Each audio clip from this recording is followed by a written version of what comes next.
ജയസാറിനോട് അഭിനയിച്ചിട്ടുണ്ടല്ലോ. ഏത് പടമാണ്? പുതിയ വിളിച്ചത്. അതിനെക്കുറിച്ചൊന്ന് പറയാം. പോലീസ് ഓഫീസറായിട്ട് ഞാൻ അഭിനയിച്ചു. അന്നേ പുള്ളിക്ക് ഈ എഡിറ്റിയാട്ട കുറെ കൂടുതലാണ്.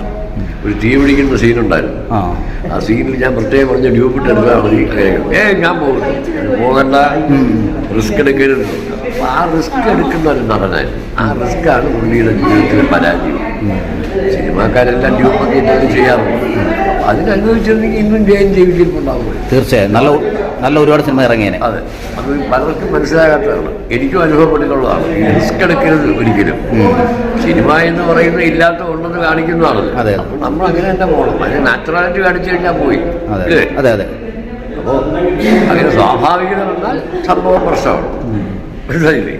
സ്വാഭാവികത ഉണ്ടെന്ന് തോന്നിപ്പിക്കണം. നമ്മൾ കുഷ്ഠരോഗിയായിട്ട് അഭിനയിക്കുകയാണെങ്കിൽ കുഷ്ഠരോഗിയാണെന്ന് നിങ്ങൾ തോന്നിപ്പിക്കുക. That is acting. അല്ലാതെ യഥാർത്ഥത്തിൽ കുട്ടി വെച്ചിട്ട് ഞാൻ കുഷ്ഠരോഗിയായിട്ട് അഭിനയിച്ചിട്ട് കാര്യമില്ല, ജീവിച്ചിട്ട് കാര്യം.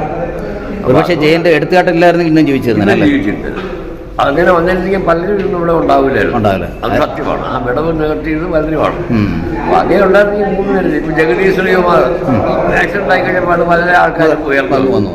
അപ്പോൾ ഈ വിടവ് നികത്തുകാരുന്നുള്ള സത്യം മാസ്റ്റർ പോയപ്പോൾ വേറെ ആൾക്കാരും. അപ്പോൾ എന്തായിരുന്നാലും സിനിമ എന്നുള്ളത് നശിക്കില്ല.